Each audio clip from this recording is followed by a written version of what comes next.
Please welcome to the podium, Riv Shapiro.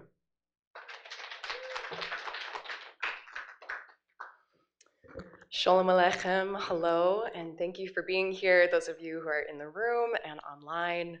I'm Riv Shapiro, and I'm an interdisciplinary artist with a focus in installation and social practice.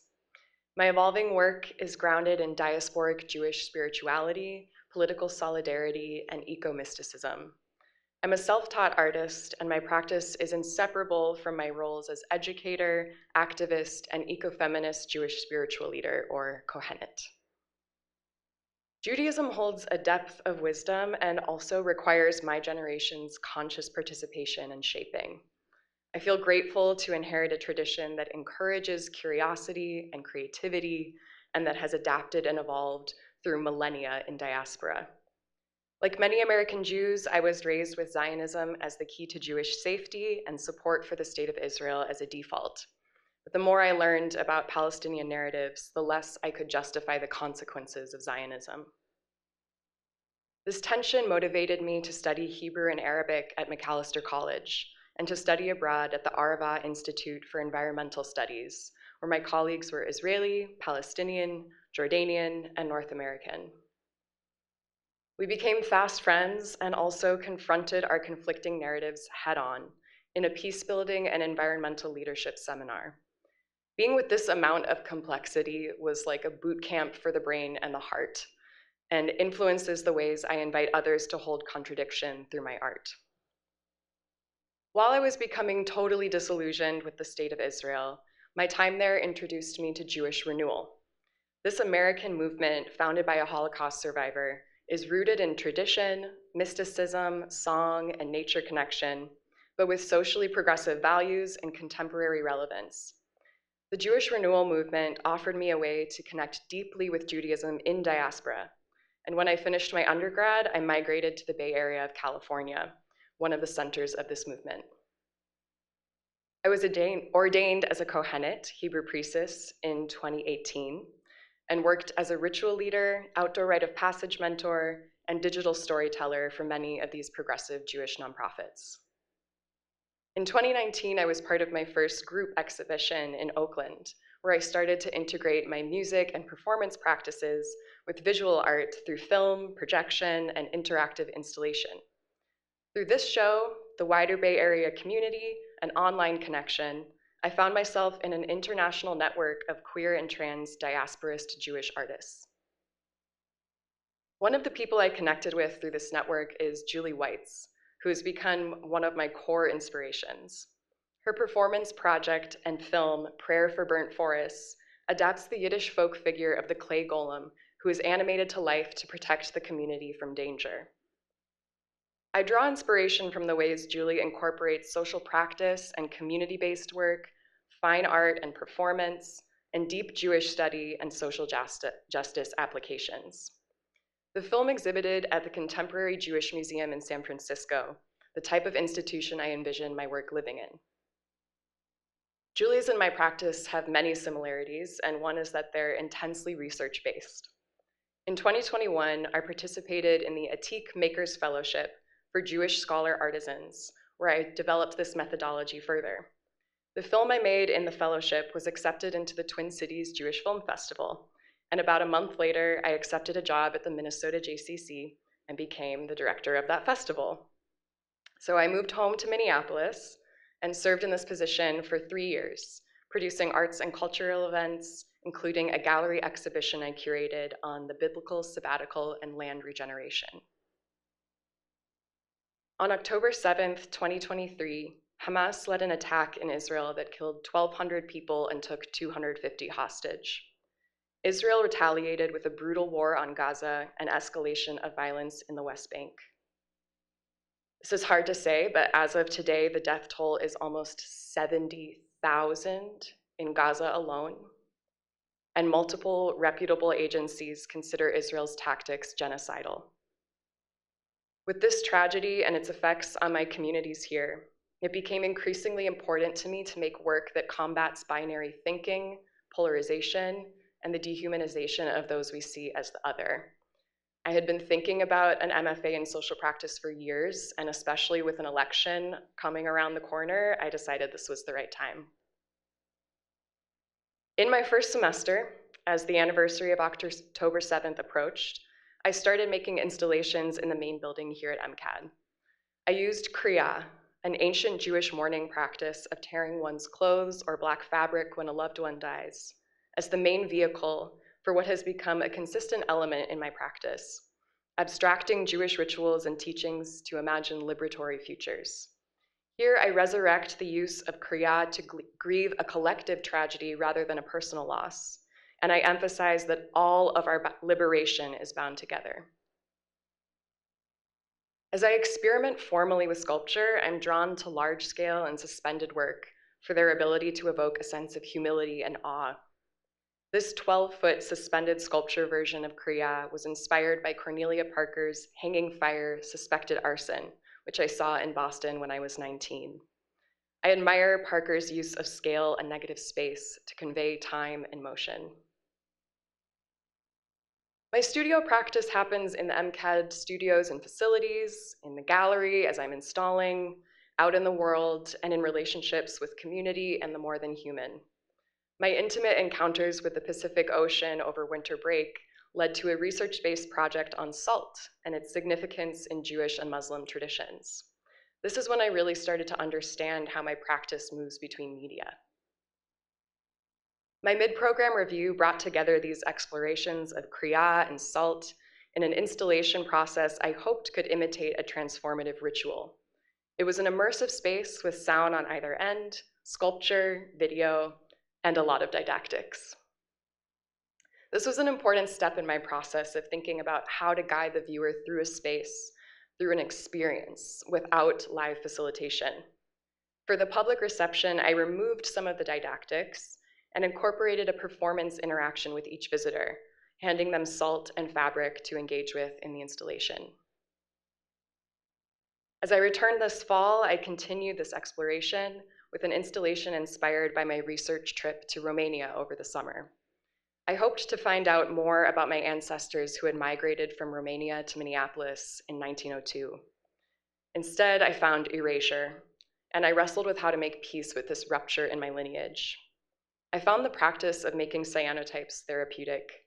I think of them like a memory, an absence that has a substance.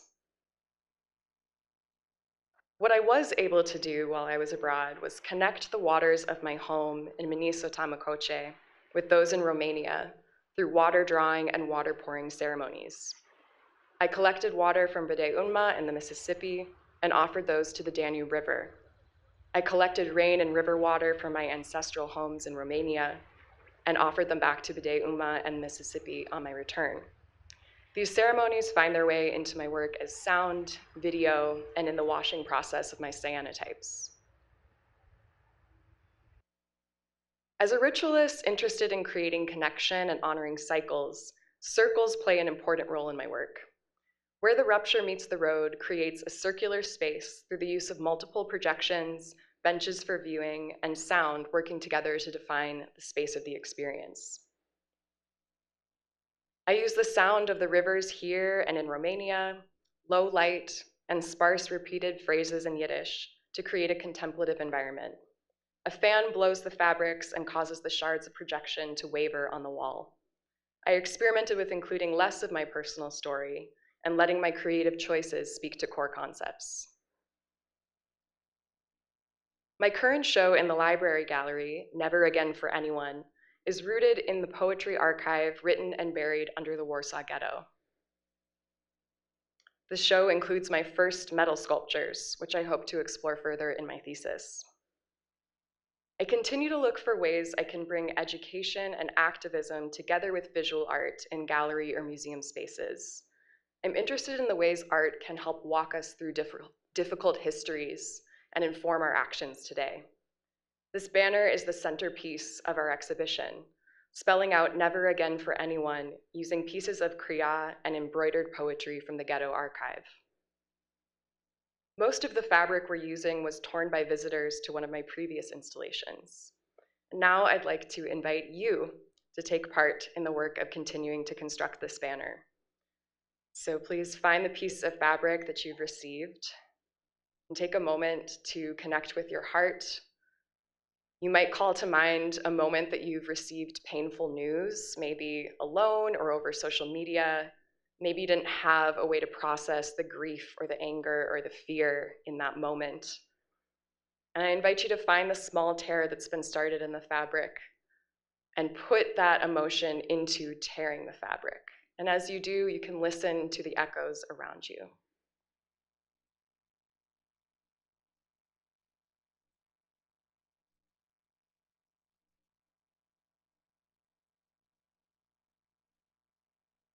Thank you. And if you'd like to contribute that to the banner we're making, you can pass it towards the end of the aisle, and my lovely friend Montana will be helping collect those. Thanks, Montana. Thank you so much for being here. There are way too many people to thank. I already know I've forgotten people on this slide, but I really want to emphasize that not only would I not be here without so many people who came before me and who've uplifted me, but also these ideas are developed through conversation and relationships. So I feel very humbled by the process of like being on the inside of the art world and realizing how little of it actually happens alone. So thank you to everyone, especially my mentors, Katayu Namjadi and Zoe Chanel and Sarah Peterson, our director. Thank you so much for all the ways that you've helped me get here today.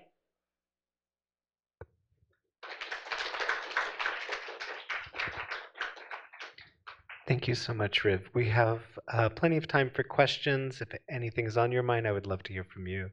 That invitation is to everybody in our audience, so please just raise your hand. I think probably this question will be a little bit sad, but I just wondering how does Jewish religion to see the death? How does Jewish religion see death? Wow, I wish we could talk for an hour on that. Oh, wow. Okay, well, there's so much to say about that, but I think just two things that I will say are, one, I feel death rituals are one of the things that makes me feel most grateful to be Jewish, because when someone dies, there are so many practices in place that really effectively guide mourners through that. I was actually on a Jewish mindfulness call last night, and we were like talking about all of them. It's a really rich subject, and there's ways that the community supports that grieving process. Another thing I guess I haven't mentioned that much to my classmates is that it doesn't end with tearing the fabric. It actually does get repaired, and it depends on your relationship to the person that died, how much it gets repaired. Can you see that it's been torn, or do you mend it completely? Actually depends on, was this your parent or another close person that you lost? So there are tons of rituals around death, and just in the last week, I feel very called to be working with burying things and kind of looking more into the rituals around death and around preparing the body for burial, which last thing I'll say about is that in Jewish tradition, you do get buried in a very minimal kind of casket and garment. You actually wear that garment every day on the holiday of Yom, or every year on the holiday of Yom Kippur, and also on your wedding day. It's called a kittel, and then you get buried in that garment.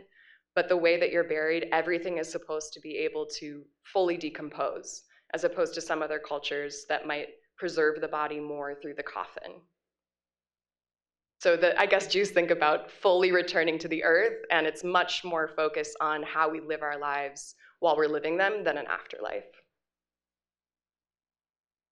Thank you for that mini lesson, Riv. I wish we could talk more about that. I do too. We do have some time, but not that much time. Thank you, Riv. And thanks for your question, Shimang. Are there any other questions?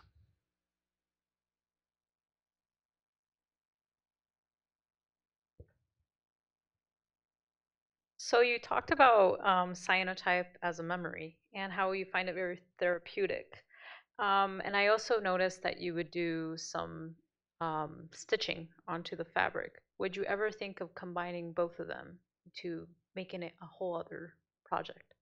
Yeah, I did do some cyanotype prints on fabric this summer at the Art in Motion residency, and I had the idea of embroidering on them. Most of the embroidery in the show is actually done by my collaborator Tova, but it's something that we both love to do, and also makes me feel connected to my ancestor who initiated the migration from Romania because she was a seamstress, and I actually have some of her like needlework. So thank you for reminding me. Sarah Peterson, I realize I should probably be asking, is there anyone on the...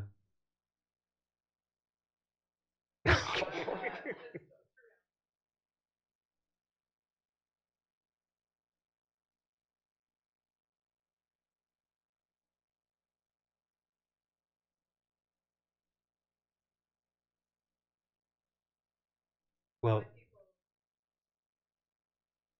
If somebody didn't hear that online, we encourage you to ask questions, and thank you for the cheers. thanks, Riv. In the room, away from keyboard IRL, is there anybody who has a question for Riv?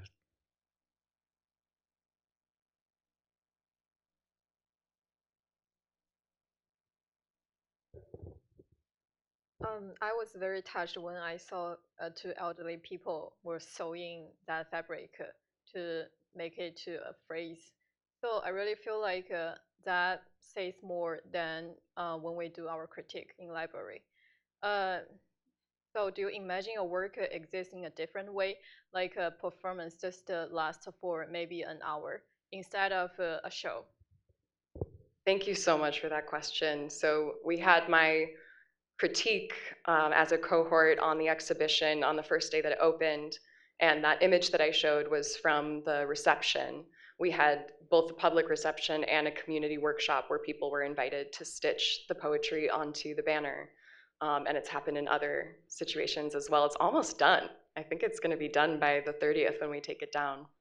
I've been really wrestling with that. I think my practice, I find social practice and ritual and performance so compelling, but I've been pushing myself being in a visual arts program to try to express myself in ways where I can put something up in the gallery and someone can walk by it in 5 minutes and kind of get something from it. But I think I'm in a process right now of wrestling a little deeper with that and yeah, thinking about, is the piece that's in the gallery the documentation of that 1 hour program that happens? I'm not sure, but I appreciate the question. Great. Thank you so much. Please give a round of applause to Riv Shapiro. Thank you, Riv. Thank you.